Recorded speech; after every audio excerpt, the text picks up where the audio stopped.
the government of Central Equatorial State is committed to the policy of the diversification of the economy. This is anchored in the Central Equatorial State policy direction to consolidate peace and security for the sustainable economic growth through agricultural production, revival of the cooperative societies, improvement of the road networks in the state, and to the end, the government is ready to undertake the following measures. Formulation and the implementation of the investment-friendly legislation to ensure that there is a provision of agricultural investment lands to guarantee food security and food sovereignty. And this is one of the reasons that we are asking our people to respect the land acquirement policies, because when there is continuous land grabbing, sometimes it affects when we wanted to designate a particular part of our estate or part of the land in the counties for agricultural investment. That's why many of our residents, sometimes they don't get good land for settlement. Instead of taking the land which is designated for settlement, they take the land which is supposed to be designated for the agriculture, and they end up being flooded because of the low land that they are not being given by the state government. Number 3 is to ensure that we open feeder roads to access farm and production areas, provision of subsidized investment licenses, and collaboration with the national government to guarantee security for the investment. This forum therefore showcases Central Equatorial State's vibrant and unending investment opportunities, which tells our country's true story to the world on the peace and stability. It further reflects our country as a fertile ground and a new frontier for the proactive business, particularly commercial agriculture, which makes substantial gains in domestic and foreign direct investments. Today, we depend on imported food items despite agricultural potential to produce our own. We have recently had cases from the South Sudan Bureau of Standards in which they have got some food that is to be imported to the country and has aflatoxin, in which some of them were returned and others were banned.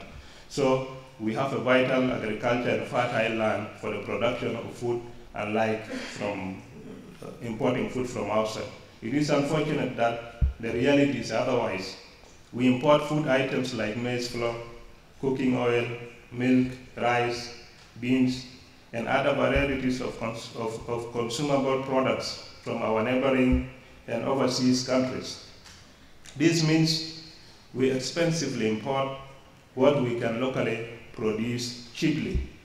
Also, it exposes us to the risk of the supply of shortage and the compromised qualities in case of any dispute with our trade partners within the region.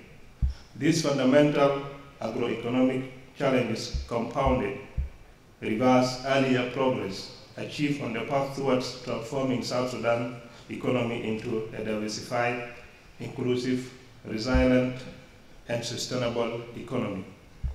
Honorable members and the delegates, the solution to these pitfalls lies in the provision of subsidies to all investment in agriculture, including the waivers on farm inputs, implements and equipments. Additionally, we should build a capacity of our local farmers to embrace modern agricultural production techniques and technologies, including use of the yield certified seeds, breeds, fertilizers, mechanized farming, and cross-purpose harvest food storage methods.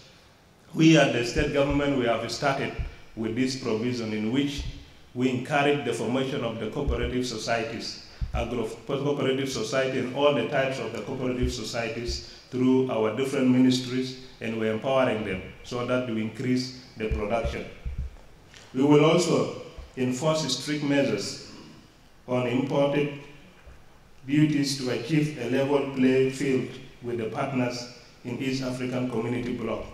For instance, today, all finished products from South Sudan attracts 25% export tax based on the provision of East Africa Community's protocols on trade. However, the terms do not apply on agriculture imports in the country. This exposes our local producers to the high production costs and the zero returns as a direct result of unfair trade items. The members of this forum, it is our sincere and humble appeal to you to advance the formulation of the policies and the legislation on the value-added tax, and I'm happy that the members from the National Legislature are here. When we have formulation on the policy and in legislation on the value-added tax with the reference to the terms in the East Africa Community Trade and Investment Protocols, it will help the country and help the investors and the producers in the country. We furthermore appeal for your urgent interventions on the need to harmonize cross-border foreign exchange rates with our trade partners within the East African Community member states. The members of the forum, in conclusion, the Central Equatorial State Government is open for business. And we mean business when we say we are open for business. Once again, thank you very much for listening. Central Equatorial State will be committed to work with you and with your institutions. Thank you very much.